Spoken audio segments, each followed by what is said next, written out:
ஜீவனுள்ள நல்ல பிதாவே, ஆமென், ஆமென். ஹல்லேலூயா, ஹல்லேலூயா, ஹல்லேலூயா, ஹல்லேலூயா. கர்த்தர் நல்லவர். இந்த ஆசீர்வதிக்கப்பட்டதான நல்ல வேளையிலும் கர்த்தருடைய வார்த்தைக்கு நேராக நம்முடைய சிந்தைகளை திருப்பலாம். நேற்றைய தினத்தில் நான் சொல்லி அனுப்பினது போல சங்கீதம் 22வது சங்கீதத்தை என்னோட வாசித்தீங்களான்னு வாசித்தீங்க. வாசித்த மட்டும் நாமே சொல்லுங்க.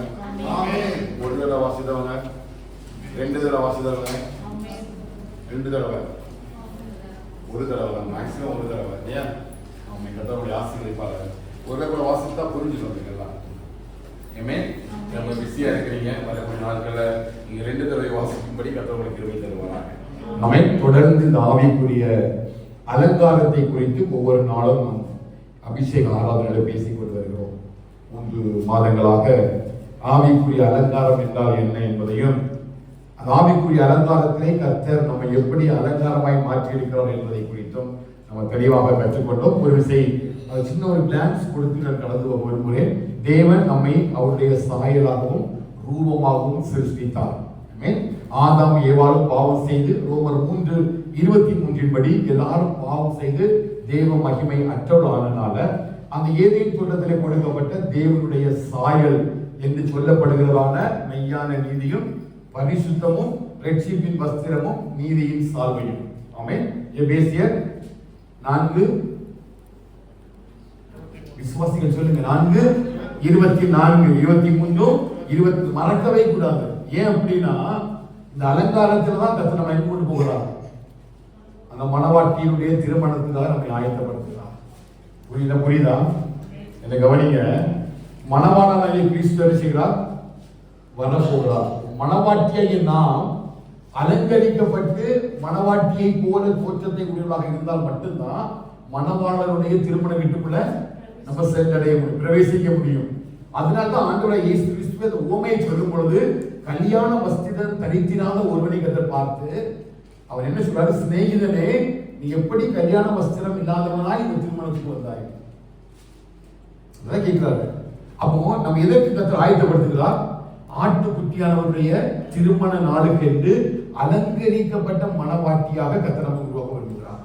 மணவாளனாகிய கிறிஸ்து வருகிறார். இது யூத ஜனங்களுடைய அடிப்படையில் கொடுக்கப்படுகிறதான ஒரு சத்தியம். யூதர்கள் மத்தியில பாத்தீங்கன்னா ஒரு யூதர் ஒரு பொண்ணை பார்த்து அவருடைய கரங்களை மோதிரத்தை போட்டு நிச்சயம் பண்ணிவிட்டு போய்விடுவார். மறுபடியும் திருமணம் செய்து கொள்வதற்காக நம்முடைய வழக்கத்தின்படி எல்லாரிடத்திலும் அறிவித்து வரமாட்டா. ஒரு நாள் திடீரென்று வருவார். அந்த பெண், அந்த மணவாளன் தன்னை திருமணம் செய்வதற்கு எப்பொழுது வருவார் என்று சொல்லி அந்த நிச்சயம் முடிக்கப்பட்ட நாட்களில் இருந்தே அந்த மணவாளனுக்கு விருப்பப்பட்டதெல்லாம் செய்து தன்னை அலங்கரித்துக் கொள்வார். ஒவ்வொரு நாளும் எந்த அளவிற்கு சுகந்த வர்க்கங்களால தன்னை அழகூட்டி மெருகுபடுத்தி அப்படி மணவாளன் வரும்பொழுது இந்த மணவாட்டி எப்படி இருக்கணும்? ஆயத்தமாக காணப்பட வேண்டும். அதன் அடிப்படையில தான் ஆண்டவராகிய இயேசு கிறிஸ்து மணவாட்டியாகிய சபையை எடுத்துக் கொள்வதற்காக அவர் ஒரு நாளிலே வரப்போகிறார். அதனால வேதம் தெளிவாய் சொல்லுது, நீங்க எப்படி இருங்க? விழித்திருங்கள், விழித்திருந்து ஜெபித்து ஜெபத்திலே தரித்திருங்கள். ஒவ்வொரு நாளும் உங்களுடைய அலங்காரம் அந்த மணவாளனுக்குடைய அலங்காரத்துக்கு ஏற்றதாய் செயல்படுவதற்கு நீங்கள் தரித்திருங்கள். அப்படி என்று சொல்லிதான் இந்த வேதத்தின் மூலமாக நம்மை அலங்கரித்துக் கொள்ள முடியும் என்கிற ஒரு ஆவிக்குரிய சத்தியத்தை நம்முடைய கலைகளை தந்திருக்கிறார். என கவனிக்கணும். மற்ற நாட்கள் பேசுவதை விடவும் இன்றைக்கு நம்ம கேட்கிற செய்தி ஆண்களுடைய வருகைக்கு என்று சொல்லி நம்மை ஆயத்தப்படுத்துகிற ஒரு செய்தி. ஹல்லேலூயா. மணவாட்டியாக அவருடைய வருகையில பிரவேசிக்க வேண்டும் என்று சொல்லி விரும்பினால் நம்ம இந்த செய்தியை எந்த அளவுக்கு இதயத்துக்குள்ள ஏற்படுத்திக் கொள்ளணும். ஆதியாகமம் 1வது அதிகாரம் 26, 27 வசனமும், எபேசியர் 4வது அதிகாரம் 23, 24 வசனமும், ஏசாயா 61வது அதிகாரம் 10வது வசனமும் நமக்கு எப்பொழுதும் மனப்பாடமாக இருக்க வேண்டும்.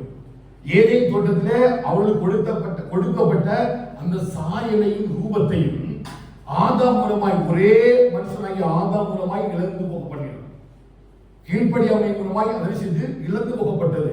எல்லாரும் பாவம் செய்து அந்த சாயலை இழந்து போனார்கள். மறுபடியும் அந்த சாயலை கொடுப்பதற்காகத்தான் தம்முடைய குமாரனாகிய கிறிஸ்துவை நமக்கு அனுப்பி மெய்யான நீதியிலும் பரிசுத்தத்திலும் இரட்சிப்பின் வஸ்திரத்தையும் நீதியின் சால்வையும் நமக்கு உடுத்தி இருக்கிறார். சத்தமா சொல்லுங்க. இது என்னை கேட்டால் நினைச்ச கூடாது, மறக்க கூடாது. உங்க பிள்ளைகளுக்கு அடிக்கடி சொல்லிக் கொடுக்கணும். நமக்குள்ள இருக்கிற தேவனுடைய சாயல் என்ன அப்படின்னா மெய்யான நீதியும் பரிசுத்தமும் ரட்சிப்பின் வஸ்திரமும் நீதியின் சால்வையும். இது எப்படி எனக்கு கிடைத்தது? ஆண்டவராகிய இயேசு கிறிஸ்து அவருடைய இரத்தத்தின் மூலமாக என்னை மீட்டெடுத்து இங்கே கொண்டு வந்து நினைச்சிருக்கிறார். கர்த்தர் என்னை நிறுத்தியிருக்கிறார். ஹல்லேலூயா.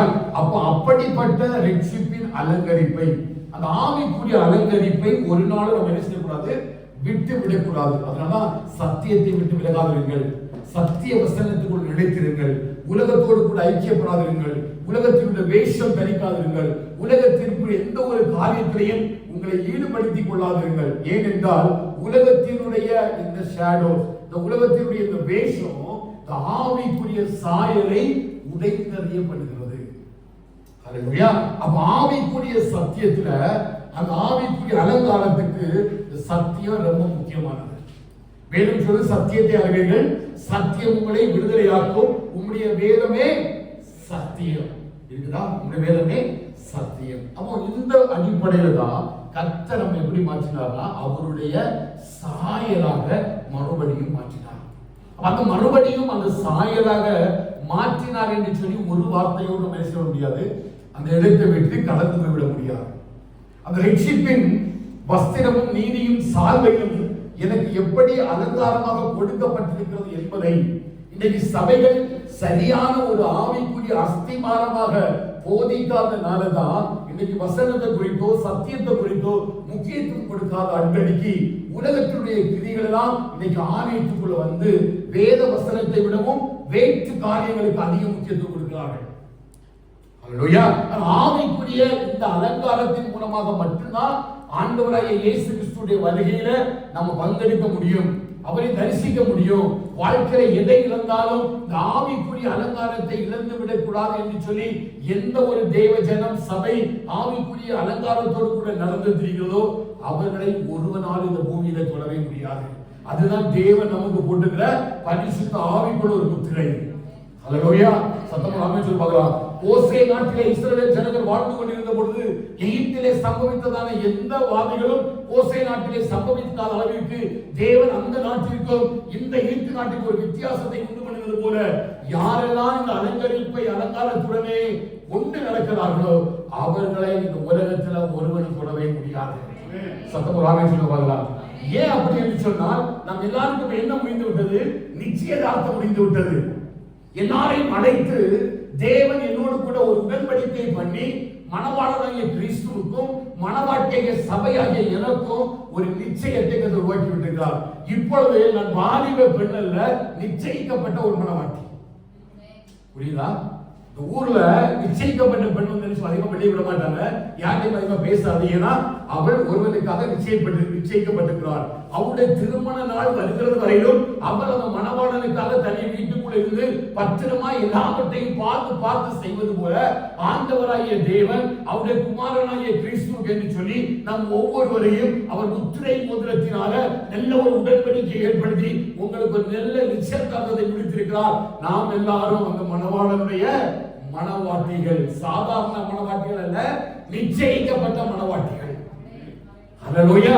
அதுதான் வேதம் அழகா தெளிவாக எழுதும் பொழுது விபச்சாரம் என்று சொல்லும் பொழுது இயேசுவுக்காய் நிச்சயிக்கப்பட்டிருக்கிறதால இந்த மணவாட்டியாகிய சபை இந்த உலகத்தோடு கூட இசைந்து போகும் பொழுது அவர் மணவாளனை விட்டு வேற்று உலகத்தோடு கூட விபச்சாரத்துக்குள்ள ஈடுபடுகிறார் என்பதை வேதம் தெளிவாக சுட்டி காட்டுகிறது போல ஒவ்வொரு நாளும் அலங்கரிக்கப்பட்ட ஆவிக்குரிய அலங்காரத்தை நம்ம சுமந்து திரிகிறோம். பயத்தோடும் பக்தியோடும் நடுக்கத்தோடும் தேவ சமூகத்திலே வாழும் பொழுதுதான் இந்த அலங்காரத்தை கர்த்தர் அங்கீகரிப்பார். சத்தமா ஆமென் சொல்லுங்க. எத்தனை பேருக்கு புரிஞ்சது? நம்மள யாரு? நிச்சயிக்கப்பட்ட, சத்தமா சொல்லுங்க, நிச்சயிக்கப்பட்ட. யாருக்காக நிச்சயிச்சிருக்கிறார்? இயேசு கிறிஸ்துவுக்காக, நம்முடைய திருமணத்திற்காக, ஆட்டுக்குட்டியானவருடைய திருமணத்திற்காக நம்ம எல்லாம் நிச்சயிக்கப்பட்டிருக்கிறோம். வேற யாரிடத்திலையும் அன்பு கூற முடியாது. வேறு இடத்தில் யாரிடத்திலும் என் இருதயத்தை கொடுக்க முடியாது. என் இருதயத்துல வேற யாருக்கும் இடமில்லை. என் வாழ்க்கையில வேற யாருக்கும் இடமில்லை. என் இருதயம் முழுவதும் யார் நிறைந்திருக்கிறார்? மணவாளனாகிய கிறிஸ்து நிறைந்திருக்கிறார். சத்தம் ஆமென் சொல்லுங்க. சத்தம் ஆமென் சொல்லுங்க. சத்தம் ஆமென் சொல்லுங்க. எத்தனை இருதயத்தில் மணவாளனாகிய கிறிஸ்து நிறைந்திருக்கிறார். இந்த மணவாளனை தவிர வேற எந்த காரியத்துக்கும் என் இருதயத்துல இடம் இல்லைன்னு சொல்றது மட்டும் ஆமென் சொல்ல பார்க்கலாம். ஹalleluya. அவன் இருதயத்துல யார் இருக்கிறார்? மணவாளனாகிய கிறிஸ்து இருக்கிறார். அவர் என்னை மணவாட்டியாக அங்கீகரித்து இருப்பதற்கு முக்கியமான காரணம் இந்த ரட்சிப்பின் அலங்கரிப்பாகிய ஆவிக்குரிய அலங்காரம். இந்த ஆவிக்குரிய அலங்காரத்தை இன்னைக்கு என்ன செய்றாங்க? நிறைய பேர் விட்டு விடுகிறார்கள். இந்த ஆவிக்குரிய அலங்காரத்தினுடைய முக்கியத்துவம் தெரியாதனால, இந்த ரட்சிப்பின் வஸ்திரத்தினுடைய அந்த வேதனை தெரியாதனால, இந்த நீதியின் சார்பை, இந்த மெய்யான நீதி, பரிசுத்தம், இது நமக்கு தெரியாதனால இன்னைக்கு நிறைய பேர் என்ன நினைக்கிறாங்க? இந்த சத்தியத்துடைய உண்மையான சித்தத்தை அறிய முடியல இல்லையா? உண்மையான சத்தியத்தினுடைய அறிவை அறிய முடியல. வேதம் சில பேரை சுட்டி காட்டுகிறது. எபிரேயர் 6 எடுக்க வேண்டாம், நான் இன்ட்ரோடக்ஷன் சொல்லிட்டு போறேன். நம்ம 22வது சங்கீதத்துல போக போறோம். அதற்கு முன்பதாக எப்படி இந்த அலங்காரத்தை இன்னைக்கு சபை ஒதுக்குகிறது? யாரெல்லாம் இந்த அலங்காரத்தை சபையிலிருந்து ஒதுக்குகிறார்கள்? ஏன் ஒதுக்குகிறார்கள்? இன்னைக்கு சபைகளிலே சத்தியம் போதிக்கப்படுகிறது இல்லை, வசனங்கள் பிரசங்கிக்கப்படுகிறது இல்லை, வெறும் கட்டுக்கதைகளும் உலகத்துக்கு தேவையான காரியங்களும் ஆசீர்வாதங்கள் என்று சொல்லி சபை ஒரு ஆசீர்வாதத்தின் மயக்கத்திலே இன்னைக்கு ஓடிக்கொண்டிருக்கிறதை தவிர, இந்த ரட்சிப்பின் வஸ்திரத்தை கடைசி வரை பாதுகாத்துக் கொள்ள வேண்டும். ஆவிக்குரிய அலங்கரிப்போடு இருந்தால் மட்டும்தான் ஆண்டவராகிய இயேசு கிறிஸ்து மேகத்தில் வரும்பொழுது அவருடைய சத்தத்தை கேட்டு யாரெல்லாம் மணவாளனுக்காக காத்திருக்கிறார்களோ அவர்களை அழைத்து கொண்டு போகும்படி மணவாளன் ஆகாயத்தில் வரும்பொழுது நாமும் அவரை போல மறுரூபமாகி மாறுபடியான கிருபையை கர்த்தர் நம்ம ஒருவருக்குள்ள வைக்க போகிறார். ஹல்லேலூயா. இந்த சத்தியம் சபைக்கு தெரியாதனால மாறிட்டு இருக்கிறாங்க. யாரெல்லாம் இந்த ஆவிக்குரிய அலங்காரத்தை இழந்து போன பாத்தீங்கன்னா, எபிரேயர் 6வது அதிகாரத்தில் வேதம் சொல்லுது, மறுதலித்து போனவர்கள். மறுதலித்து போனவர்கள் வாசிக்கிற வசனத்தை எபிரேயர் 6வது அதிகாரம் 6வது வசனத்தை வாசிக்க போறோம். எபிரேயர் 6வது அதிகாரம். மறுதலித்து போனவர்கள்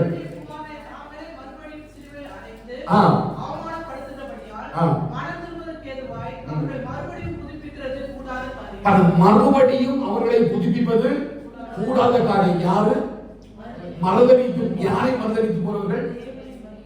தேவனுடைய சத்தியத்தை மறுதலித்து போனவர்கள், தேவனுடைய வார்த்தையை மறுதலித்து. இவர்கள் இயேசுவை விசுவாசிக்கிறார்கள், பிதாவாகிய தேவனை விசுவாசிக்கிறார்கள், குமாரனை விசுவாசிக்கிறார்கள், ஆனால் சத்தியத்தின் பாதையில் நடப்பதில்லை. ஒருவர் வசனத்தை வாசிக்கிறவனாய் மாத்திரமல்ல, அவைகளை கேட்கிறவனாய் மாத்திரமல்ல, அவைகளின்படி செய்கிறவனாய் இருக்க வேண்டும். யாக்கோபு சொல்றாரு, அப்படி செய்யாதவனால் தன்னுடைய முகத்தை கண்ணாடியிலே பார்க்கிற சுவாப மனுஷனுக்கு ஒப்பா இருக்கிறான். அவன் மறுதலித்து போறவர்கள் யார்? வேத வசனத்தை வாசித்து எபிரேயர் 10:26 படி சத்தியத்தை அறிகிற அறிவை அடைந்த பின்பும் அதை விட்டு விலகி போகிறவர்கள், பாவம் செய்கிறவர்கள். உலகத்தினுடைய சாயல் நமக்குள்ள வரக்கூடாது. நம்மை ஒருவர் நிச்சயித்திருக்கிறார், எனக்கு நிச்சயிக்கப்பட்டிருக்கிறது, நிச்சயதார்த்தம் முடிந்திருக்கிறது என்பதை அறிந்தும் உலகத்துக்குள்ள யாரெல்லாம் ஓடி போறாங்களோ இவங்கெல்லாம் யாரு? மறுதலித்து போகிறவர்கள். அப்படி மறுதலித்து போகிறவர்கள் இந்த மறுதலிக்கிறதுனால இவங்களுடைய ரட்சிப்பின் அலங்காரம் என்ன என்பதை உணராது இருக்கிறபடியினால அவர்கள் அதை விட்டு விலகி போகிறார்கள். சொல்ல புரியுதா? யார் மறுதலித்து போவார்கள்? நிச்சயிக்கப்பட்ட பெண்ணை பிடிக்கவில்லை என்று சொன்னால், அவன் நிச்சயதார்த்தம் இஷ்டம் இல்லைன்னு சொன்னால், கண்டிப்பா அந்த பெண் என்ன செய்கிறாள்?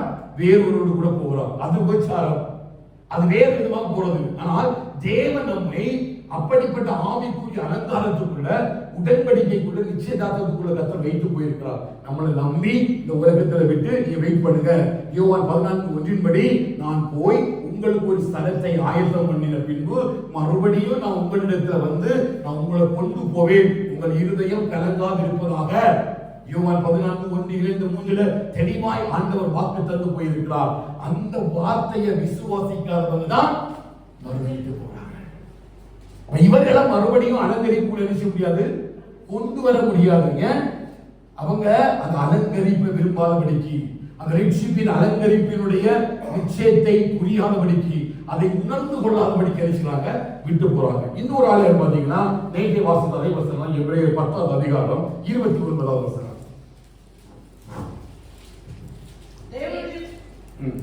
தேவனுடைய குமாரனை காலின் கீழ் மிதித்து தன்னை பரிசுத்தம் செய்த உடன்படிக்கையின் இரத்தத்தை அசுத்தம் என்று இந்த நிச்சயத்தை அவங்க என்ன பண்றாங்க?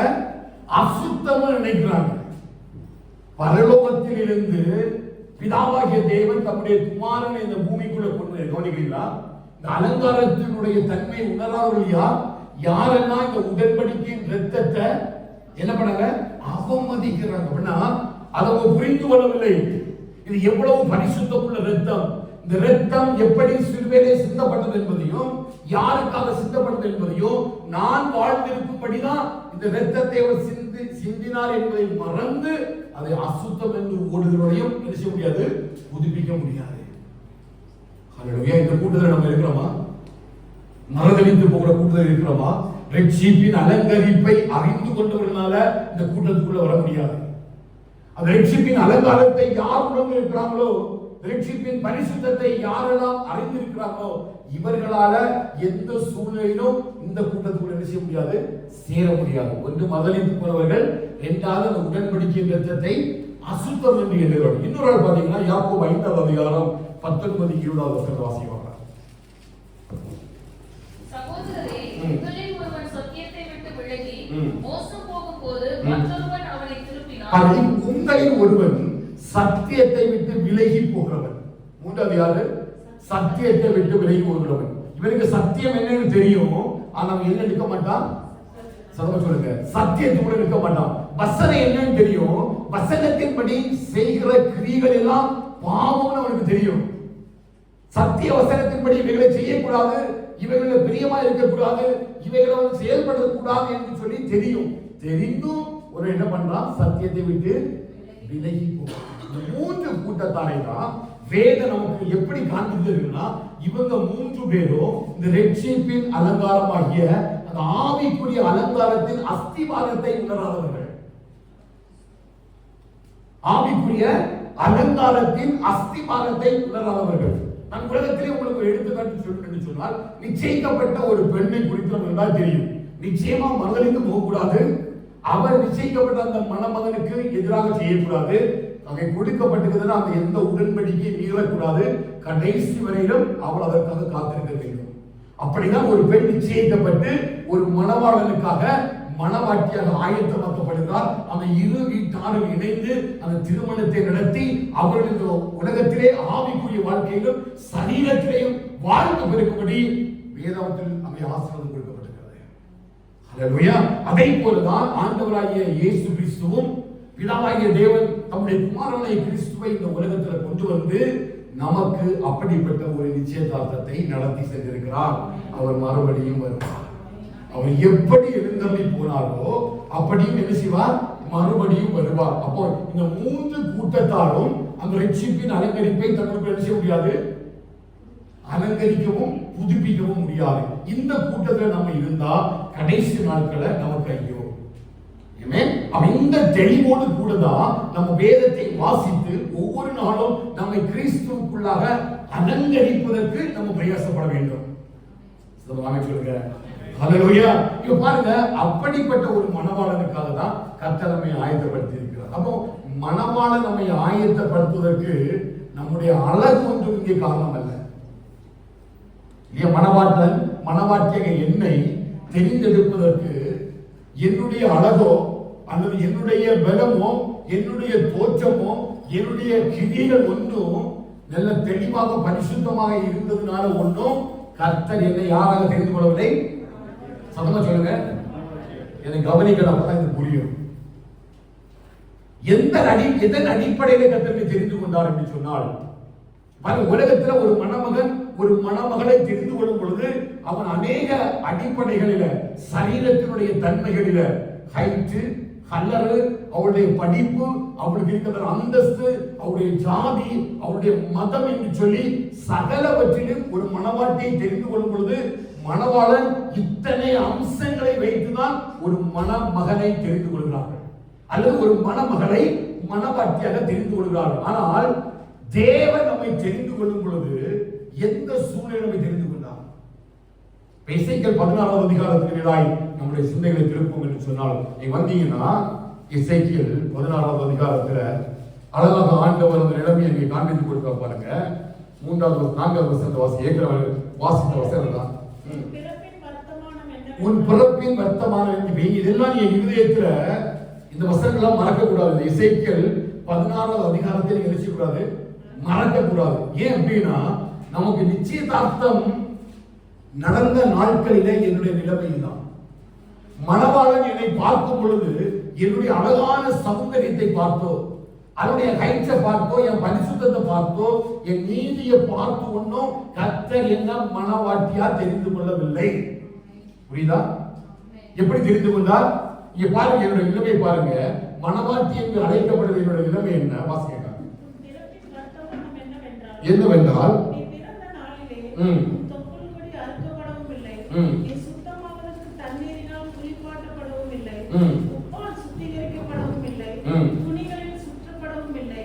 உனக்காக பரிதபித்து இவைகளில் ஒன்றையாகில் உனக்கு செய்ய ஒரு கண்ணும் உன் பேரில் இரக்கமாய் இருந்ததும் இல்லை.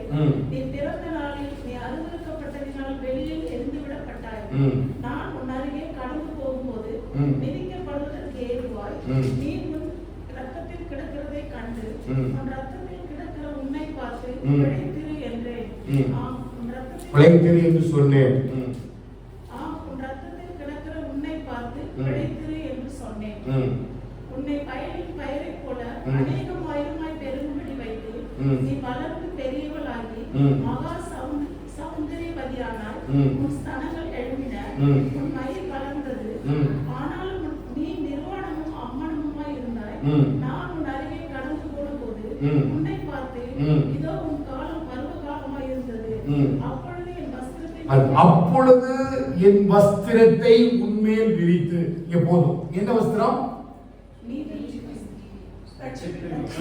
என்ன வஸ்திரம்? ரட்சிப்பின் வஸ்திரம். என்னுடைய நிலைமையை பாருங்க, கொஞ்சம் சற்று யோசித்து பாருங்க. இன்னைக்கு மனவாட்டி என்று சொல்லி கர்த்தர் இந்த உலகத்துல சபையை தெரிந்து கொண்டு வைத்திருக்கிறார் என்று சொன்னால், தன்னுடைய சுய ரத்தத்தினாலே சம்பாதித்துக் கொண்ட சபை என்று சொல்லி இந்த சபைக்காக தன்னுடைய முழு ரத்தத்தையும் அவர் செய்தார், பூமியில சிந்தினார். இந்த பூமியில சிந்தி ஏதோ அந்த ஆண்டவருக்கு மணவாளனுக்கு ஏதோ நம்மளால நம்மளமாய் பெரிய நன்மை கிடைக்கும் என்று சொல்லியா நம்மளை அப்படி உருவாக்கினார்? ஏதோ இவங்க அழகானவர்கள், வசதி படைத்தவர்கள், படித்தவர்கள் என்று சொல்லியா ஆண்டவர் நம்மை தெரிந்து கொண்டார்? இல்ல. கொரிந்தியர் அப்போஸ்தலன் பவுல் எழுதுகிறாரு, யாரை தெரிந்து கொண்டார்? ஞானிகளை வெட்கப்படுத்தும்படி பைத்தியங்களை தெரிந்து கொண்டார். ஹல்லேலூயா. என்ன பார்ப்பதற்கு யாருமே இல்லை. என் நிலைமை நீங்க யோசித்து பார்க்கணும். உங்க ஆவிக்குரிய வாழ்க்கையை நீங்க ஆராய்ந்து பார்த்தாதான் இந்த ரட்சிப்பின் அலங்காரம் உங்களுக்கு புரியும்.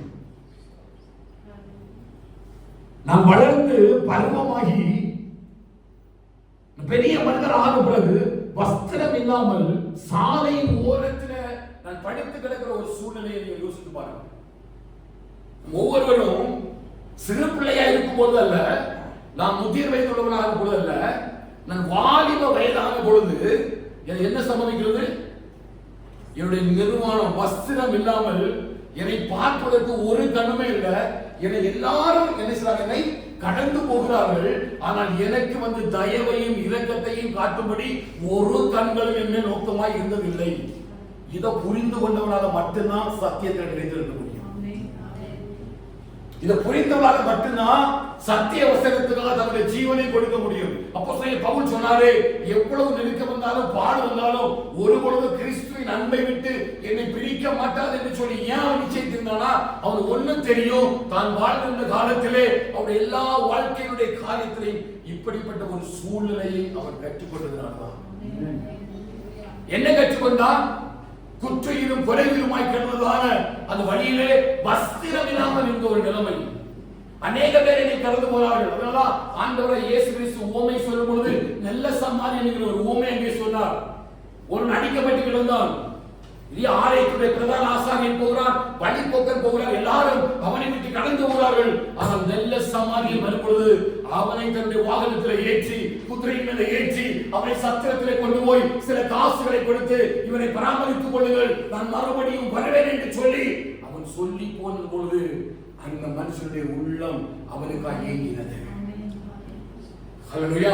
பாவத்துக்குள்ள போகும் பொழுது, பாவத்துக்குள்ள பிரவேசிக்கும் பொழுது, பாவத்தின் சாயலுக்குள்ள, உலகத்துக்குரிய காரியங்களுக்குள்ள நீ ஓடி சாடும் பொழுது, தேவனுடைய வசனத்தை விட்டு விலகும் பொழுது ஒன்றை மாத்திரம் இருதயம் சொல்ல வேண்டும், உனக்கு தந்திருக்கிற ரட்சிப்பின் அலங்கரிப்பு ஏதோ உன்னுடைய சூழ்நிலையை பார்த்தல்ல. நீ நிர்வாணமாய் சாலை ஓரத்தில் இருந்த பொழுது ஒருவருடைய கண்கள் உன்னை தேடி வந்தன. ஹல்லேலூயா.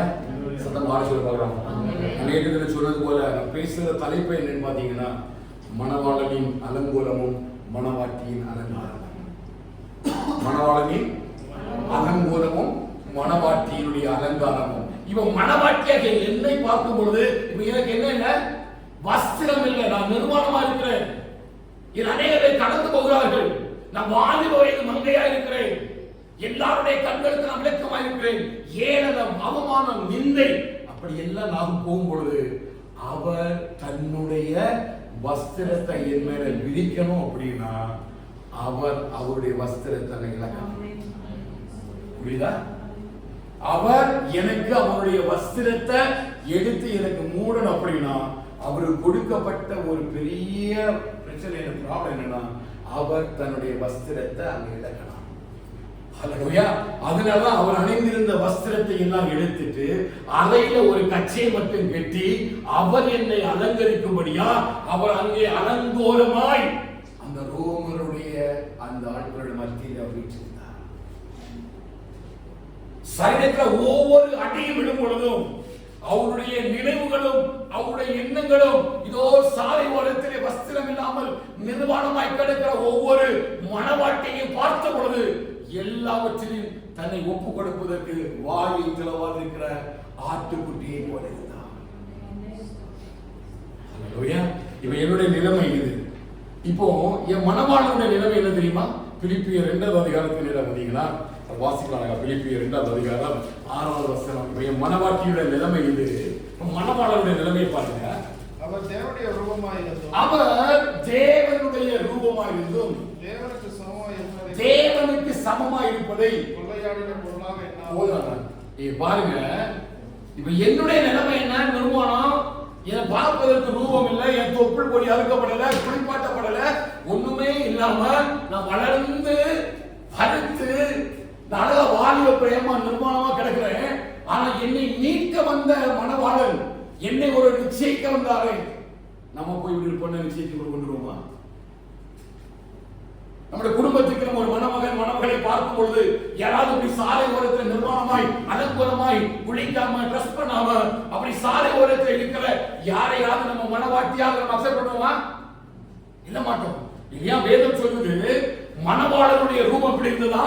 அவர் 14 சிறந்தவர், அவர் கிச்சிலி பழம் போல இருந்தவர், அவர் சாரோனின் ரோஜா, அவர் பள்ளத்தாக்கின் நீதி, அவர் மகா சௌந்தரியம் அழகு உள்ளவராய் தேவனுடைய ரூபமும் சாயலுமாய் இந்த பூமியிலே இறங்கி வந்தார். எதற்கு தெரியுமா? என் நிர்வாணத்தை மூடும்படியாக. எதற்கு தெரியுமா? என் அலங்கோலத்தை அலங்காரமாய் மாற்றும்படியாக. ஒருவர் தன்னுடைய சாயலை இழந்து எனக்காக பூமியிலே வந்தார். உலகம் காண்பிக்காத ஒரு அன்பை எனக்குள்ள கொண்டு வந்தார். அவருடைய சாயல் என்ன? தேவனுடைய ரூபமாய் தேவனுக்கு சமமாக இருந்தார். எவ்வளவு ஏறி வச்சாலும் இந்த அன்பு எட்ட முடியாது. எட்டுமா? உலக மனுஷனை ஆராய்ந்து பார்ப்பார் என்று சொன்னால் எந்த ஒரு மனுஷனும் உதவி செய்வதற்கு கூட இப்படிப்பட்ட ஒரு ஆணையோ பெண்ணையோ தெரிந்து கொள்ள மாட்டார்கள். ஆனால் என் தேவன் என்னை பார்க்கும் பொழுது அறிவு கெட்டாத அந்த அன்பை, எந்த அன்பு தெரியுமா? நிர்வாணமா இருக்கிற ஒரு மணவாட்டிய தன்னுடைய குமாரனாகிய கிறிஸ்துவுக்காக அவருடைய கரத்தில செல்ல பிள்ளையாய் விளையாடி கொண்டிருந்தவர். அவர் தேவனுடைய ரூபமும் தேவனுடைய சாயலுமாக இருந்தார். நீதிமொழிகளை வாசித்தா 8:30 சொல்லுது அவர் என்ன எப்படி இருந்தாரா? செல்ல பிள்ளையா இருந்தார். இது எல்லாவற்றையும் விட்டுட்டு எதற்கு இந்த பூமிக்கு வந்தார்? மணவாட்டியினுடைய அலங்கோலத்தை அலங்காரமாய் மாற்றும்படியா. இது மணவாட்டியா? மணவாட்டியா? நான் தான். இந்த மணவாட்டி இந்த மணவாளனுடைய அன்பை புரிஞ்சிட்டாங்க அப்படின்னா ஒரு பொழுதும் இந்த மணவாட்டியினால இந்த அலங்காரத்தை எதற்காகவும் விட்டு கொடுக்க முடியாது. அதனால மிஸ்டர்கள் எல்லாம் தங்களுடைய ஜீவனை கொடுப்பதற்கு புரிந்தார்கள். ஹல்லேலூயா. தங்களுடைய உடைமைகளை, தங்களுடைய பொருட்களை, ஆஸ்திகளை, ஐஸ்வர்யத்தை, எல்லா விதமான மகிமையை விட்டு ஓரிடத்திற்கு சென்று காட்டுவாசிகள் மத்தியில, மலை பிரதேசங்களில், கிராமங்களில் சென்று தங்களின் முழு ஜீவனை ஒப்பு கொடுத்தார்கள் என்று சொன்னால் அந்த அன்பை உணர்ந்தவர்களால் மட்டும்தான் அப்படிப்பட்ட ஆளுகைக்கு தன்னை ஒப்பு கொடுக்க முடியும். ஹல்லேலூயா. அப்படிப்பட்டவரால அந்த சத்தியத்துக்குள்ள நிற்க முடியும். என்ன சத்தியம் தெரியுமா? இப்ப எனக்கு தெரியும் என் நிலைமை என்னன்னு தெரியும். என்னை தேடி வந்த மணவாளனுடைய நிலைமை என்னன்னு தெரியும். ஹல்லேலூயா. யாருக்கு நான் வேண்டாதவராக இருந்தாலும் அவர் எனக்காக இறங்கி வந்தார். இதை மைண்ட்ல வச்சிருங்க. தேவனுடைய ரூபமாகவும் தேவனுடைய சாயலாகவும் சமமா இருக்கிற ஒருவர் மனவாளியாக எனக்கு, நான் சாலை போல இருக்கிறேன், சாலை நிர்வாணமாக இருக்கிற எனக்கு அலங்காரத்தை கொடுக்கும்படியா அவருடைய அலங்காரம் எப்படி அலங்கோலமாய் மாற்றி பாருங்க. ஏசாயா 53வது அதிகாரம் 2வது வசனத்திலிருந்து 4வது வசனம்.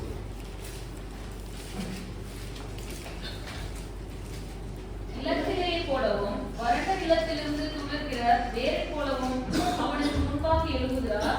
அவருக்கு அழகும் இல்லை, சௌந்தரியமும் இல்லை. அவருக்கு என்ன இல்லை? அழகும் இல்லை, சௌந்தரியம். இதுக்கு முன்னாடி அவர் எப்படி இருந்தாரு?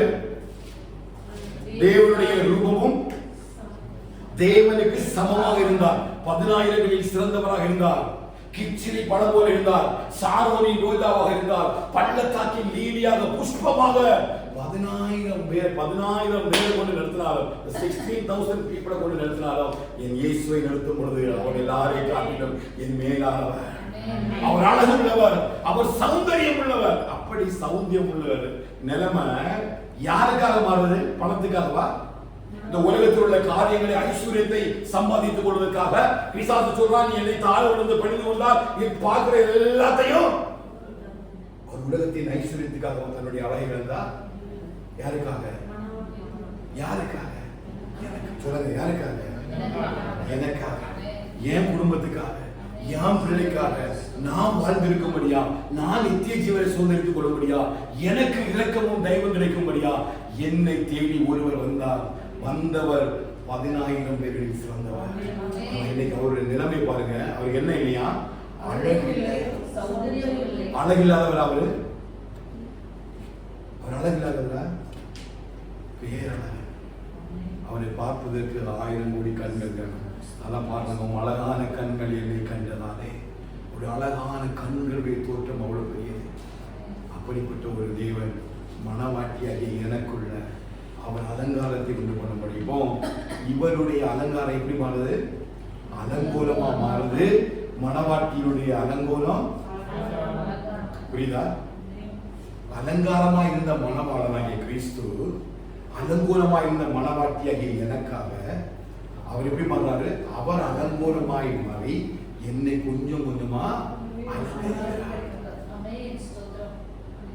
இவன் எனக்குள்ள இருக்கிற அந்த ரட்சிப்பின் வஸ்திரம், நீதியின் சால்வை, இந்த மெய்யான நீதி பரிசுத்தம் எல்லாம் எப்படி கிடைச்சது? அவருடைய அழகும் சௌந்தரியமும் அவரை பற்றி எடுக்கப்பட்ட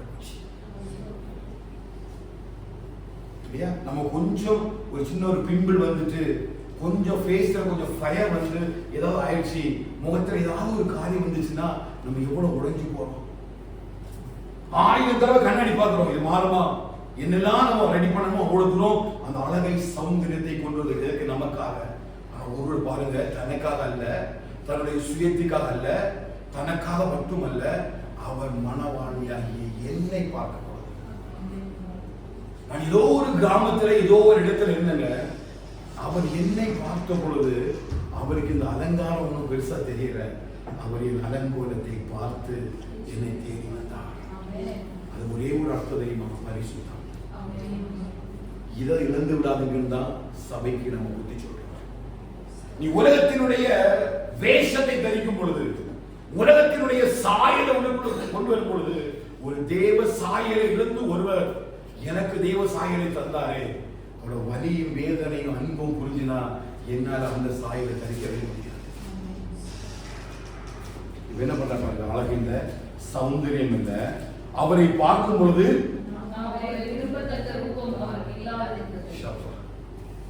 யாருக்காக? அவர் பார்க்கிறவங்க எல்லாம் அவர் யாருன்னு அடையாளம் கண்டுபிடிக்க முடியும். அடிக்கிறாங்க. ரோமருடைய அந்த படைவீரர்கள் அழகா நல்ல கம்பி எடுத்து நல்ல உப்புலையும் ஈஸ்வரத்தையும் அடிக்கிறாங்க. ஒவ்வொரு அடியிலும் தசைகள் விழுந்து வருகிறது. ஒவ்வொரு இரத்த நரம்புகளும் பிளந்து இரத்தம் பீறிட்டு வருகிறது. சாபத்தின் சாயலாக பெரிய முள்முடி எடுத்து தலையில வச்சு ஓங்கி அடிக்கிறாங்க. ரத்தங்கள் பிளந்து தலையிலிருந்து ரத்தம் வந்து அவன் நிமிர்ந்து பார்க்கும் பொழுது வேதம் சொன்னது போல அவரை பார்க்கும் பொழுது விரும்பப்படாத இப்ப அப்புறம் இயேசு கிறிஸ்துவா அப்படின்னு யாரால நினைச்ச முடியல, நம்ப முடியல. அவ்வளவு பாடுகளும் வேதனைகளையும் சுமந்துதாங்க இன்னைக்கு நீங்களும் நான் இந்த சிஸ்டம் உட்கார்ந்துருக்கோம். யாருமே இந்த பரிசுத்த ஸ்தலத்தில் வர முடியாது. ஆசாரியர்கள் வருஷத்துக்கு ஒரு முறை தான் நீங்க நின்று அவர் பலிகளை செலுத்தி போக முடியும். அப்படி ஒரு பெரிய நியாய பிரமாணத்தினுடைய சட்டத்தை உடைத்தறியும்படியா என் இயேசு அவர்களுடைய எல்லாவற்றையும் எனக்காக விட்டு கொண்டார்.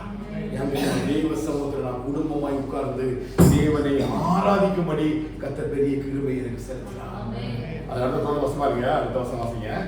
அவர் அசட்டை பண்ணப்பட்டவரும் மனுஷரால் புறக்கணிக்கப்பட்டவரும் துக்கம் நிறைந்தவரும் பாடு அனுபவித்தவருமாய் இருந்தார். அவரை விட்டு நம்முடைய முகங்களை மறைத்துக் கொண்டோம். அவர் அசட்டை பண்ணப்பட்டிருந்தார், அவரை எண்ணாமல் போனோம். மெய்யாகவே அவர் நம்முடைய பாடுகளை ஏற்றுக்கொண்டு நம்முடைய துக்கங்களை சுமந்தார். நாமோ அவர் தேவனால் அடிபட்டு பாதிக்கப்பட்டு சிறுமைப்பட்டவர் என்று எண்ணினோம்.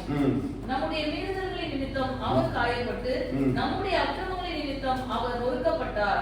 நமக்கு சமாதானத்தை உண்டு பண்ணும் ஆக்கினை அவர் மேல் வந்தது. அவருடைய தழும்புகளால் குணமாகிறோம். நாம் எல்லோரும் ஆடுகளைப் போல வழி தப்பி திரிந்து அவனவன் தன் தன் வழியிலே போனோம். கர்த்தரோ நம் எல்லாருடைய அக்கிரமத்தையும் அவர் மேல் விடப்பண்ணினார். அவர் நெருக்கப்பட்டும் ஒடுக்கப்பட்டும் இருந்தார், ஆனாலும் தம்முடைய வாயை அவர் திறக்கவில்லை. அடிக்கப்படும்படி கொண்டு போகப்படுகிற ஒரு ஆட்டுக்குட்டியை போலவும் தன்னை மயக்கத்திருக்கிறவனுக்கு முன்பாக சத்தமிடாதிருக்கிற ஆட்டை போலவும் அவர் தம்முடைய வாயை திறவாதிருந்தார். இது எல்லாமே இதற்கு எப்படின்னா ஒவ்வொரு இடத்திலையும் மணவாளியாகிய என்னுடைய அலங்கோலத்தை அலங்காரமாக மாற்றினார். ஒவ்வொரு இடத்திலையும் அவர் வாயை திறவாத ஆட்டுக்குட்டியை போல இருந்தார். எதற்காக இருந்தார்? அவர் நிச்சயம் நினைத்திருந்தால் அவர் அந்த நிலைமையை கடந்து போயிருக்க முடியும், அந்த சூழ்நிலையை தாண்டி போயிருக்க முடியும், அந்த சூழ்நிலையை விட்டு விலகி போயிருக்க முடியும். ஆனா எந்த சூழ்நிலையும் அவர் செய்யவில்லை, விலகி போகவே இல்லை. மணவாட்டியினுடைய நோக்கத்தை பார்த்தார், என் சூழ்நிலையை பார்த்தார், மணவாட்டியினுடைய நிலைமையை பார்த்து எல்லாவற்றிலும் தம்மை அவர் ஒப்பு கொடுத்தார். ஹல்லேலூயா. ஏன் அப்படின்னா என்னுடைய அலங்கோலம் அலங்காரமா மாறணும் அப்படின்னா அவர் இங்கே அலங்கோலமாக மாறுவதற்கு சொல்லப்பட்டார். ஹல்லேலூயா. ரோமர் 8:3 தம்முடைய குமாரனை பாவ சாயலாக அவர் ஒப்பு கொடுத்தார். எப்படி கொடுத்தார்? பாவ சாயலாக. ரோமர் 8:3 படிங்க. அது எப்படி எனில் மாம்சத்தினாலே பலவீனமாய் இருந்த நியாயப்பிரமாணம் செய்யக்கூடாததை தேவனே செய்யும்படிக்கு தம்முடைய குமாரனை பாவ மாம்சத்தின் சாயலாகவும் பாவத்தை போக்கும் பலியாகவும் அனுப்பி மாம்சத்தின் பாவத்தை ஆக்கினைக்குள்ளாக தீர்த்தார். ஹல்லேலூயா. பாவ மாம்சத்தின் சாயலாக அவர் கொடுத்தார். இந்த பாவ மாம்சத்தின் சாயல் எங்க எடுக்கப்பட்டது? இப்ப கொஞ்சம் கொஞ்சமா இந்த மணவாட்டியாகிய இந்த சபை இப்ப குற்றுயிரும் கொலையுமாய் கிடைக்கிற ஒரு மணவாட்டி கொஞ்சம் கொஞ்சமா அவளுடைய நிர்வாணத்தை மறைக்கும்படியாக அந்த பாவ சாயல் எல்லாத்தையும் அவர் தனக்காக ஏற்றுக்கொள்கிறார். அவர் ஏற்றுக்கொள்வதுதான் இந்த ஏசாயா 53 அதிகாரத்திலையும் சங்கீதம் 22 அதிகாரத்திலையும் வாசிக்கிறோம். அந்த சங்கீதம் 22 அதிகாரத்தை பார்க்கும்போது 27 விதமான பாடுகளை அவர் எனக்காக சுமந்தார் என்று சொல்லி சங்கீதக்காரரை தாழ்வை கொண்டு தீர்க்கதரிசி எழுதியிருக்கிறார். என்னுடைய நிர்வாணத்தை பார்த்த உடனே அவர் என்ன பண்றாரு? ரட்சிப்பின் வஸ்திரத்தை எடுத்து என்ன மூடுகிறார். அவருடைய நீதியின் சால்வை என்ன பண்ணிச்சுகிறார்? கொண்டு அதை போர்த்துகிறார். ஏன் அப்படின்னா இனி யாரும் என்னை நிர்வாணமாக பார்க்க கூடாது. பரலோகம் என்னை பார்க்கும் பொழுது என்னுடைய பாவ மாம்சத்தின் சாயலை அல்ல, தேவ சாயலை கொடுப்பதற்கு ஒரு மணவாளன் வந்திருக்கிறார் என்பதை அந்த பரலோகம் என் மூலமாய் கண்டுகொள்ளும்படியாய் இந்த பூலோகத்துக்கும் பரலோகத்துக்கும் உள்ள ஒரு ஐக்கியத்தை ஏற்படுத்தும்படியாகத்தான் அவர் தன்னை பாவ மாம்சத்தின் சாயலாக ஒப்புக்கொடுக்கிறார். ஹல்லேலூயா. அப்ப என் பாவ மாம்சத்தின் சாயல் இப்ப எடுக்கப்பட்டு எனக்குள்ள ஒரு புதிய சாயல் என்ன செய்கிறது? உருவாக்கப்படுகிறது. இப்ப எசேக்கியேல் 14 அதிகாரத்தினுடைய 9வது வசனத்தை வாசிக்கலாம். 8:9 வாசிங்க. 8:9 வாசிங்க. 16:8-9. நான் உன் அருகே கடந்து போன போது உன்னை பார்த்தேன். இதோ உன் கால் பருவ காலமாய் இருந்தது. அப்பொழுது என் வஸ்திரத்தை உன்மேல் விரித்து உன் நிர்வாணத்தை மூடி உனக்கு ஆணையிட்டு கொடுத்து உடன்படிக்கை உடன்படிக்கை பண்ணினேன் என்று கர்த்தராகிய ஆண்டவர் சொல்லுகிறார். ஆண்டவர் சொல்கிறார். இவ்விதமாய் நீ என்னுடையவளானாய். ஆ. நான் உன்னை ஜலத்தினால் முழுக்காட்டி, நான் உன்னை ஜலத்தினால் முழுக்காட்டி, உன்னை இரத்தமர ஸ்நானம் பண்ணி, உன்னை இரத்தமர ஸ்நானம் பண்ணுவித்து, உனக்கு எண்ணெய் பூசி, உனக்கு எண்ணெய் பூசி, சித்திர தையலாடையை உனக்கு உடுத்தி, சாயம் தீர்த்த பாதரட்சைகளை உனக்கு தரித்து, கட்ட மெல்லிய உடவையையும் மூடிக்கொள்ளப்பட்டு மூடிக்கொள்ள பட்டு சால்வையை உனக்கு கொடுத்து, உன்னை ஆபரணங்களால் அலங்கரித்து, உன் கைகளிலே கடகங்களையும் கழுத்திலே சரப்பணியையும் போட்டு, உன் நெற்றியில் நெற்றி பட்டத்தையும், உன் காதுகளில் காதணியையும், தலையின் மேல் சிங்காரமான கிரீடத்தையும் தரித்தேன்.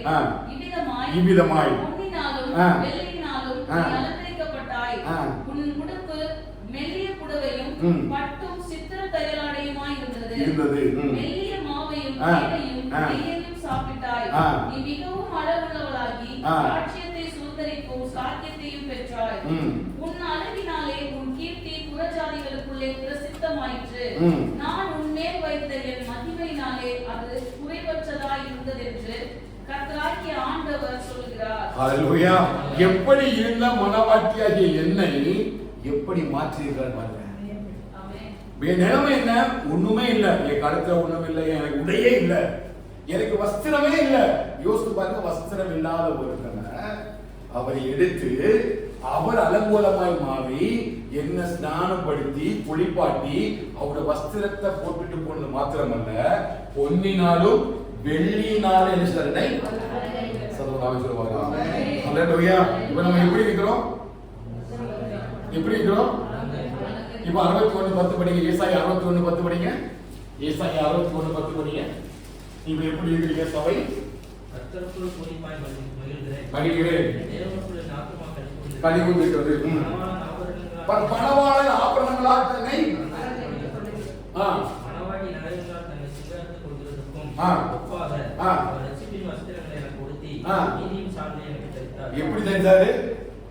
மணவாளன் எப்படி தன்னை அலங்கரிக்கிறானோ, மணவாட்டி எப்படி தன்னை அலங்கரிக்கிறாளோ அப்படி எனக்கு நகை இல்ல, எனக்கு உடை இல்ல, எனக்கு ஆபரணம் இல்ல, என் கையில காப்பு இல்ல, என் கழுத்துல நெக்லஸ் இல்ல, என் இடுப்புல ஒட்டியானம் இல்ல அப்படின்னு புலம்பிட்டு ஒரு பொண்ணு இருந்துச்சு இல்லையா, அந்த பொண்ணை எடுத்துட்டு வந்து அவர் அழகாக மேக்கப் பண்ணி அவர் தம்முடைய மகிமையில குறைவற்றதாய் கொடுத்து என்ன கொடுத்திருக்காருன்னா, அவரை பார்க்கும் பொழுது ரூபம் இல்லாம இருந்த அவர் இப்ப யாரா மாறி இருக்கிறார்?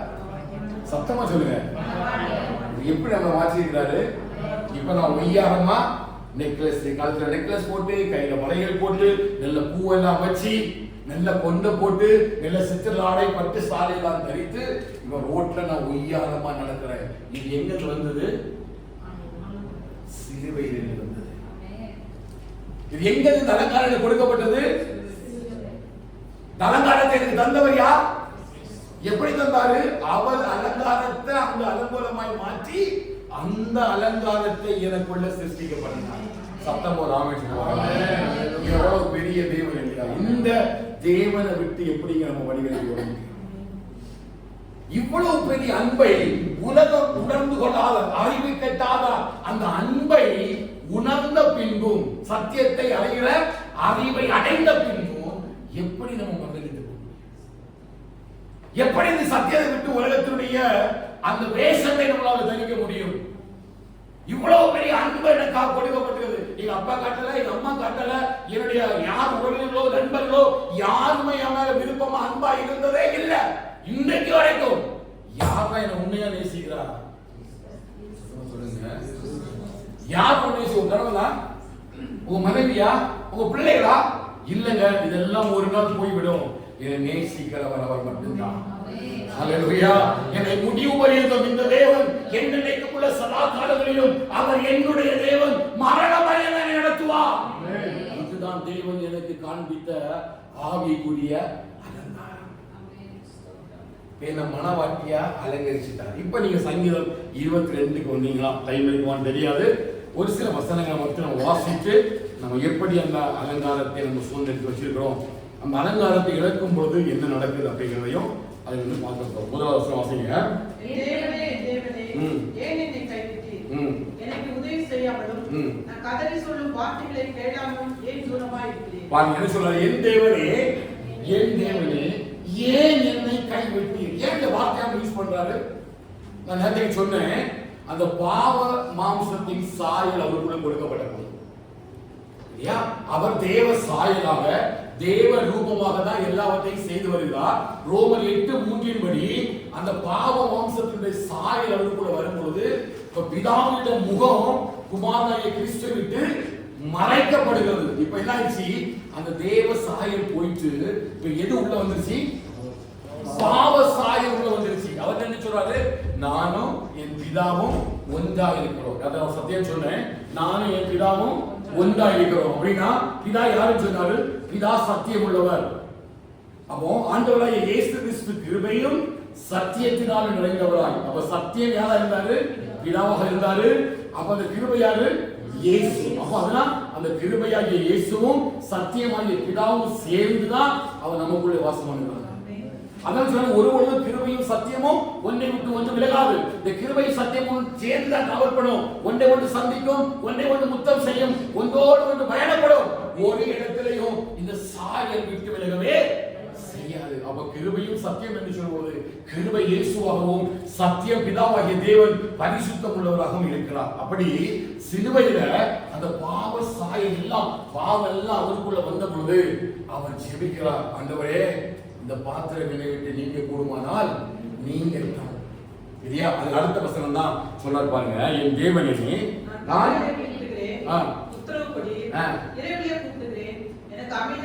பாருங்க, நான் பகலும் இரவும் கூப்பிடுகிறேன். எதை மீன் பண்றார் அப்படின்னா, அவர் கெத்செமனே தோட்டத்துல ராத்திரி வேலை நினைச்சுக்கிறார், தன்னோட வேர்வை துளிகள் ரத்தமாக சிந்த அவர் சொல்றார், பிதாவே இந்த பாத்திரம் என்னை விட்டு நீங்க கூடுமானால் நீங்க ராத்திரியும் கூப்பிடுறாரு.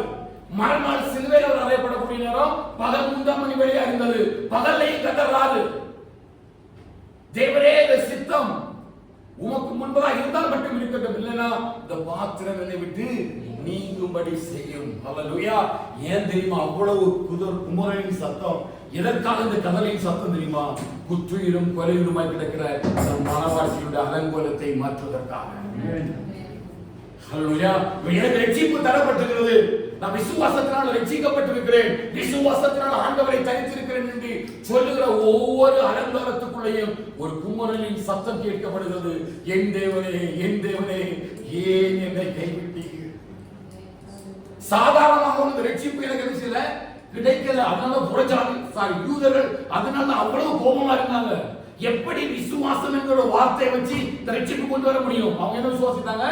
நியாயப்பிரமாணங்களுடைய கிரியைகளினால் தான் இந்த ரட்சிப்பு நடக்கும்.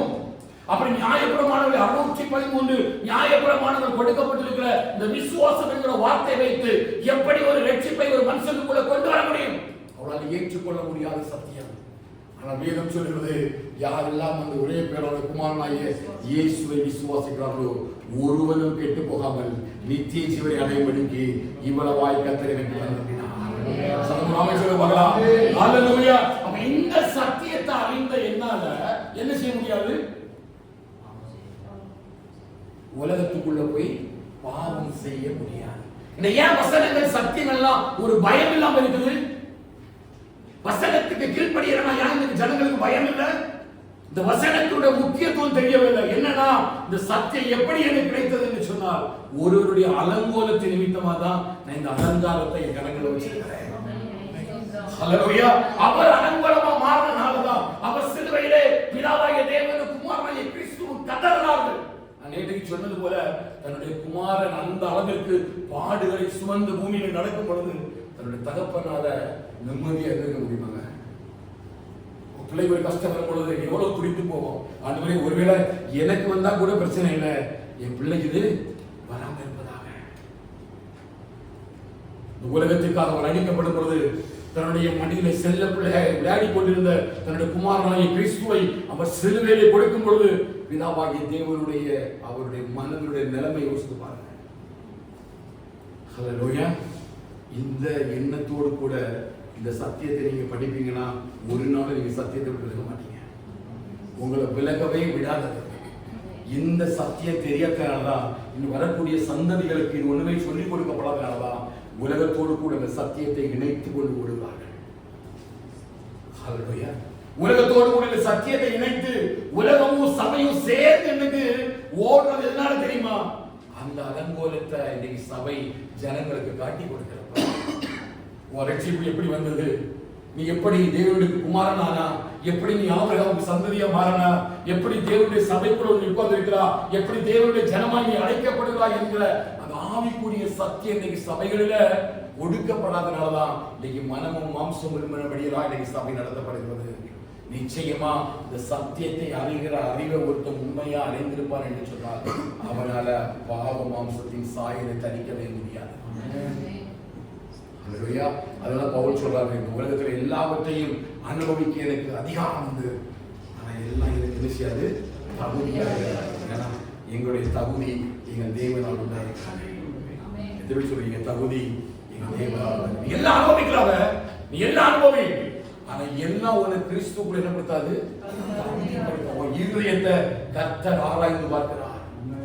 ஒரு உள்ளிருந்து எங்களை கர்த்தர் ஆராய்ந்து பார்க்கிறார். ஒருவேளை உலகத்துக்கு முன்பாக சபைக்கு முன்பாக நம்ம தெளிவா பேசிடலாம், ஆனா இருதயத்தை ஒருவர் ஆராய்ந்து பார்க்கும் பொழுது என் இருதயத்தினுடைய வேதனைகளையும் பாடுகளையும் கர்த்தர் அறிவார், என் சூழ்நிலைகளை அவர் அறிவார். அந்த அடிப்படையில் தான் கர்த்தர் ஆசீர்வாதத்தை சுதந்திரித்துக் கொள்ளும்படி கிருபைகளை எனக்கு தருகிறார். ஹல்லேலூயா. 22ஆம் சங்கீதத்துல 27 விதமான பாடுகள் 1வது வசனத்திலிருந்து 18வது வசனம் வரை நீங்க பார்க்கணும் என்று சொன்னால் 27 விதமான பாடுகளை அவர் எனக்கு சாயலை கொடுக்கும்படி அவர் கொண்டு வந்தார். பாருங்க 15வது வசனம் வாசிங்க. அநேகம் காளைகள் என்னை சூழ்ந்திருக்கிறது, பாசான் தேசத்து பலத்த எருதுகள் என்னை வளைந்து கொண்டது, பீறி கெச்சிக்கிற சிங்கத்தை போல் என் மேல் தங்கள் வாயை திறக்கிறார்கள், தண்ணீரை போல ஊற்றுண்டேன், என் எலும்புகள் எல்லாம் கட்டுவிட்டது, என் இருதயம் மெழுகு போலாகி என் உடல்களின் நடுவே உருகிற்று, என் பலன் ஓட்டை போல் காய்ந்தது, என் நாவு மேல்வாயோடு ஒட்டி கொண்டது, என்னை மரணத்துள்ளிலே போடுது. என் நாவு மேல்வாயோடு ஒட்டி கொண்டதுனால அவர் நினைச்சுக்காரு, தண்ணி கேட்கிற தாகமா இருக்கிறேன்னு சொல்றாரு. அவருடைய மரணத்தினுடைய காரியங்களை பாருங்க. இது 2 விதமான அர்த்தத்தோடு எழுதப்பட்டிருக்கிறது. அவர் பாவ மாம்சத்தின் சாயலை தரித்துக் கொண்டதுனால இவ்வளவு பாடுகளையும் எனக்காக தரித்திருக்கிறார். 1. 2, நானும் அந்த தேவ சாயலை இழந்து போகும் பொழுது இந்த பாடுகள் எல்லாம் எனக்கு வரும்.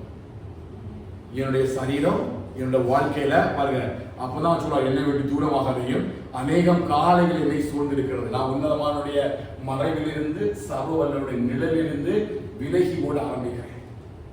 என்னுடைய சூழல்லாம் என்னை விட்டு மாற ஆரம்பிக்குது. அவர் சொல்றாரு, என்னுடைய நாவும் மேல்வாயோடு ஒட்டி கொண்டது. ஏன்? இப்போ பாவ சாயலை நான் தரித்திருக்கிறதுனால என் பிதாவிடத்திலிருந்து எனக்கு எந்த பதிலும் கிடைக்கவே இல்லை. இது எல்லாவற்றையும் மணவாட்டியாகிய சபைக்காக சிலுவையில அவர் தொங்கி என்னுடைய அலங்கோலத்தை கொஞ்சம் கொஞ்சமாக அலங்காரமாக மாற்றினார்.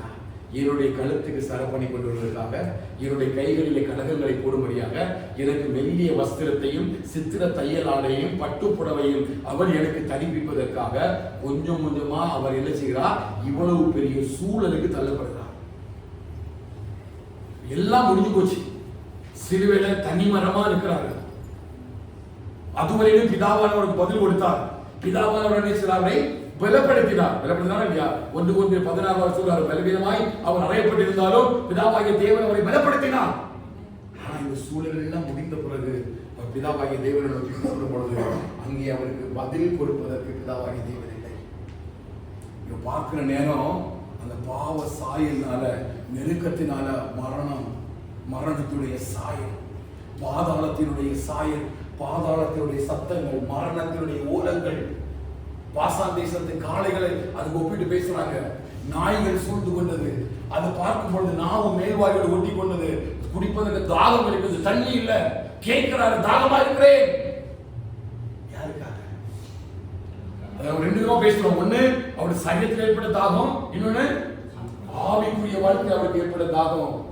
அந்த தாகத்துல கத்தறாரு.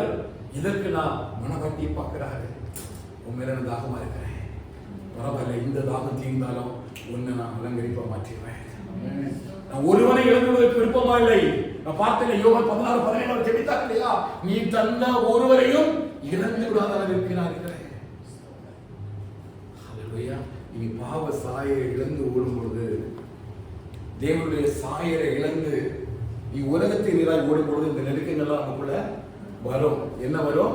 மரண கட்டுகள், பாதாளத்தின் வாசல்கள், அந்த நாய்கள் போன்ற பொல்லாத கூட்டத்தால் நமக்கு விரோதமாக எழும்பி நம்மை நிந்தித்து அவமதித்து நமக்கு விரோதமாக எழும்பி பல கிரியைகளை செய்ய துடிப்பார்கள். ஏன் தெரியுமா? இப்போ தேவ சாயல் எனக்குள்ள இல்லை, எனக்குள் போடப்பட்ட அடையாளம் இல்லை. என் அடையாளத்தை இழந்து நிற்கிறதுனால, இன்னைக்கு உலகத்துடைய சாயல் எனக்குள்ள இருக்கிறதுனால பிசாசு என்ன வச்சு என்ன பண்ண நினைக்கிறானோ அந்த பாவத்தின் கிரிகள் எல்லாம் அவன் எனக்குள்ள செயல்படுத்தி மகிழ ஆரம்பிக்கிறான். ஆண்டவர் இதெல்லாம் அறிந்தவராய் தான் 1:1:11 படி தீர்க்கதரிசிகளை கொண்டு இந்த காலத்தை எல்லாம் எழுதுறது போல இங்கே அழகாக சங்கீதக்காரையை தாவீதை வச்சு நல்ல ஒரு தீர்க்கதரிசன வார்த்தைகளை, மெஸ்ஸியாவுடைய பாடுகளை, மனவாட்டி ஐயர் தன்னுடைய மனவாளிக்காக அவர் பட போற பாடுகளை குறிச்சுதான் இந்த 22 அறிவிச்சிருக்கார். ஹல்லேலூயா. அவருடைய காரியங்கள் எல்லாமே ஒவ்வொன்றுமே என்னுடைய அலங்காரத்துக்காக. யாருடைய அலங்காரத்துக்காக? என்னுடைய அலங்காரத்துக்காக. இல்லையா? நம்ம விருப்பப்பட்டவங்க வாங்கி தந்த பட்டு சாரி, விருப்பப்பட்டவங்க கிஃப்ட் எல்லாம் என்ன செய்வோம்? பத்திரமா வச்சிருக்கோம், கடைசி வரையிலும் விட மாட்டோம். ஆனா இங்கே ஒருவர் முடிவில்லாத ஒரு நித்திய ஜீவனை எனக்கு தரும்படியாக அவர் கல்வாரி சிலுவையிலே ஒரு பெரிய ஒரு ஆவிக்குரிய சாயலை அவர் எனக்கு தந்திருக்கிறார். அல்லேலூயா. 14வது வசனத்தை வாசித்தீங்கன்னா, நாய்கள் என்னை சூழ்ந்திருக்கிறது, பொல்லாதவரின் கூட்டம் என்னை வரைந்து கொண்டது, என் கைகளையும் கால்களையும் உருவ குத்தினார்கள், என் எலும்புகளெல்லாம் எண்ணலாம், அவர் என்னை நோக்கி பார்த்து கொண்டிருக்கிறார்கள், என் வஸ்திரங்களை தங்களுக்குள்ளே பங்கிட்டு என் உடையின் பேரில் அவர் கேட்கிறாரு. ஆண்டவரே, நான் கூப்பிடுறேன், உங்களுக்கு கேட்குதா? நீங்க என்னை கவனிக்கிறீங்களா? இவ்வளவு நாள் நான் சொல்றதுக்கெல்லாம் நீ கேட்டீங்க, என்ன பலப்படுத்தினீங்க, என்ன திடப்படுத்தினீங்க, எல்லாவற்றையும் நீங்க பெரிய காரியங்களை எனக்கு செய்தீங்க. ஆனா இப்ப நான் கூப்பிடுறேன், என்ன இல்ல பதில் இல்லை. நான் பகல்ல கூப்பிடுறேன், இரவுல கூப்பிடுறேன், பதில் இல்லை. பிதாவாகிய தேவன் இருதயத்துல வேதனைகளை சகித்துக் கொண்டிருக்கிறார். குமாரனாகிய கிறிஸ்து சிலுவையிலே எனக்காக அனுகூலமாய் மாறிக்கொண்டே இருக்கிறார். அதெல்லாம் வேதம் அழகா எழுதினாலும் மறுதளித்து போனவர்கள் மறுபடியும் கிறிஸ்துவை சிலுவையில் அடைகிறார்கள். யோசித்து பாருங்க, இந்த அவ்வளவு சம்பவம் ரிப்பீட்டலி நடக்குது. யாரு? மறுதளித்து போனவர்கள், சத்தியத்தை விட்டு விலகி ஓடுகிறவர்கள், தேவனுடைய வார்த்தையை விட்டு உலகத்துக்கு எதிராக ஓடுகிறவர்கள், உலகத்துடைய வேஷத்தை தனித்து உலகத்துடைய ஐஸ்வர்யத்துக்கு எதிராக ஓடுகிற எல்லாருமே மறுபடியும் இந்த இயேசு எங்க அடைகிறாங்க? எங்க அடைகிறாங்க? சிலுவையில் அடைகிறாங்க. அப்படி சிலுவையில் அடையும் பொழுது யோசித்து பாருங்க, அவர் எனக்காக அலங்கோலமாய் மாறி என்னை அலங்காரமாய் மாற்றின அந்த வாழ்க்கை. ஒவ்வொரு நாளும் நம்ம சபையாய் கூடி வரும்பொழுது மாத்திரமல்ல, ஒவ்வொரு நாளும் நம்ம உலகத்தில் வாழும் பொழுது, ஒவ்வொரு நாளும் தனிப்பட்ட வாழ்க்கையில, தனிப்பட்ட ஜீவிதத்துல, குடும்ப வாழ்க்கையில நீங்க வாழும் பொழுது உங்களுக்குள்ள ஒரு அலங்காரம் கொடுக்கப்பட்டது என்பதை மறந்துவிடாதீர்கள். நீ இன்னொருவருடைய மனைவி என்பதையும் மறந்துவிடாதீர்கள். நீ உங்களுக்குரியவர்கள் அல்ல. யாருக்குரியவர்கள்? தேவனுக்குரியவர்கள். அதெல்லாம் பவுல் எழுதுறாரு, நீங்கள் அந்த தேவனுடைய ஆலயமாய் இருக்கிறீர்கள். அவர் உங்களுக்குள்ள வாசம் பண்றார். எனக்குள்ள யார் வாசம் பண்றா? தேவன் வாசம் பண்றார். அவருடைய மனைவி, அவருக்காக நிச்சயிக்கப்பட்ட ஒரு ஆவிக்குரிய மனவாட்டி. அவர் வரும் பொழுது அவருக்கு பிரியமானவனாய் வாழும்படிதான் கர்த்தர் என நியமித்திருக்கிறார். அவர் சொன்னபடி மறுபடியும் திரும்ப வருவார். தயவு செய்து இந்த சத்தியத்திலிருந்து வெளியேறாங்க. இந்த ஆவிக்குரிய அலங்காரத்தை விட்டு விட்டுட்டீங்கன்னா இந்த சம்பவித்த சம்பவங்கள்லாம் மறுபடியும் வரும். பாசான் தேசத்து எழுதுகள், ஓய்நாய் கூட்டங்கள், நாய் கூட்டங்கள், பொல்லாத சூழ்நிலைகள், இது எல்லாம் நம்ம வாழ்க்கையில வரும். ஏன் அப்படின்னா, தேவ சாயல் இழக்கும் பொழுது இந்த பூமியில் இருந்து சில காரியங்கள் என்னை மேற்கொள்ள நினைக்கும். அது விட்டு விடாதீர்கள். ஒவ்வொரு நாளும் உங்களுடைய வாழ்க்கை இந்த ஆவிக்குரிய சாயல் சும்மா நமக்கு என்ன இருக்கணும்? நான் தேவனுக்காக நியமிக்கப்பட்ட கற்புள்ள கன்னிகை, கற்புள்ள கன்னிகை. அதெல்லாம் பவுல் சொல்றாரு, கிறிஸ்து உங்களில் உருவாக்கும் அளவும் நான் மறுபடியும் பிரசவ வேதனைப்படுறேன். கிறிஸ்துடைய அலங்காரத்தை விட்டுறாதுங்க. ஏதோ காசு கொடுத்து உங்களுக்கு கிடைக்கல, சிலுவையில ஒரு அலங்கோலமாக மாறிதான் அந்த ரட்சிப்பின் அலங்காரத்தை எனக்கு தந்திருக்கிறார். இதை ஒரு நாளும் விட்டுறாதுங்க. விட்டுட்டீங்கன்னா மறுபடியும் அதை சுந்தரித்து கொள்ள முடியாது.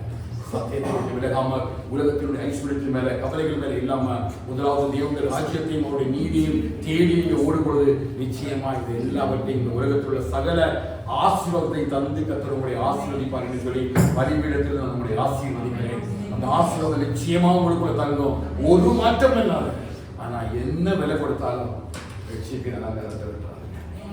உலகத்தினுடைய சேவை நமக்கு வேண்டாம், உலகத்தினுடைய காரியம் வேண்டாம். நீங்களாலும் தேவனால் முத்திரை போடப்பட்டவர்கள், பரிசுத்தவான்கள், பரிசுத்தவான்கள். கர்த்தர் நம்மை பரிசுத்தத்திற்கே அழைத்திருக்கிறார், அசுத்தத்திற்கு அல்ல. அப்படிப்பட்ட பரிசுத்தவான்களுக்கு ஏற்ற கிரியைகளின்படி நம்ம நடப்போம். பரிசுத்தவான்களுக்கு ஏற்றபடி நல்லா உடை உடுத்துவோம், பரிசுத்தவான்களுக்கு ஏற்றபடி நல்லா பேசுவோம், பரிசுத்தவான்களுக்கு ஏற்றபடி நம்ம செயல்படுவோம். நம்முடைய அனுபவம் ஃபுல்லா எப்படி இருக்கணும்? பரிசுத்தவான்களுக்கு ஏற்றபடி இருக்கணும். புறம்பான அலங்கரிப்பை விட்டுட்டு அழியாத அலங்கரிப்பா இருக்கிற அந்த சாந்தமும் அமைதியுள்ள ஆவியே நமக்கு பெரிய அலங்கரிப்பா இருக்கட்டும். மற்றவர் நம்மை பார்க்கும் பொழுது அவர் புரிந்து கொள்ளட்டும், தேவனால் அலங்கரிக்கப்பட்ட மனவாட்டி. அல்லேலூயா. அப்படி சாட்சியாய் வாழுவோம். கர்த்தருடைய வருகையிலே கர்த்தர் நம்மையும் சபையும் நிச்சயமாய் நல்ல ஒரு மனவாட்டியாக கர்த்தர் தம்மோடு கூட சேர்த்துக் கொள்வதற்கு கர்த்தர் நமக்கு கிருபை தருவாராக. இதெல்லாம் விட்டுட்டோம் அப்படின்னா வேற மாதிரி போயிடும். அது ஒரு பொழுது நம்முடைய குடும்பமும் சபையும் அப்படிப்பட்ட காரியங்களுக்கு போகாதிருப்பதற்கு கர்த்தர் நமக்கு கிருபை தருவாராக. ஜெபிங்க, வேத வாசிங்க, தியானிங்க. இந்த எண்ணத்தை மட்டும் ஒரு இருதயத்துல ஆழமா பதிய வச்சு கொடுங்க. உங்க பிள்ளைகளுக்கு இதை சொல்லுங்க, உங்க குடும்பத்துக்கு இதை சொல்லுங்க. சொல்லி குடும்பமா சேர்ந்து அவருக்கு பிரியமான மனவாட்டியா வாழுங்க. கர்த்தர் நம்மை ஆசீர்வதிப்பாராக. அப்படி நம்ம எழுந்திருக்கலாம் தேவ சமூகத்துல அப்படியே ஒரு ஒப்பு கொடுத்து கர்த்தர் சமூகத்தில் நம்ம அப்படியே ஜெபிக்கலாம். கர்த்தர் நம்மை ஆசீர்வதிப்பாராக. நன்றி. ஹல்லேலூயா. எல்லாமே தேவ சமூகத்தில் அலங்கரிக்கப்பட்ட மனவாட்டியாக கர்த்தர் நம்மை அழைத்திருக்கிறார். அவர் வரப்போகிறார். மறுபடியும் அவர் வருவார். மறுபடியும் கர்த்தரை அழைத்துக் கொண்டு போகும்படி கர்த்தர் வருவார். அவர் வரும் பொழுது அலங்கரிக்கப்பட்ட மனவாட்டியாக, அவர் வரும் பொழுது அவருக்கு சமூகத்தில் ஏற்ற அலங்கரிக்கப்பட்ட மனவாட்டியாக வாழ்வதற்கு கர்த்தர் கிருபை தருவாராக. ஹல்லேலூயா. மேகம் மீதில் இயேசு ராஜன் மேகம் வாராரே.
எங்களுக்கு கொடுக்கப்பட்ட லட்சுமியின் அலங்கரிப்பிற்காக நன்றி.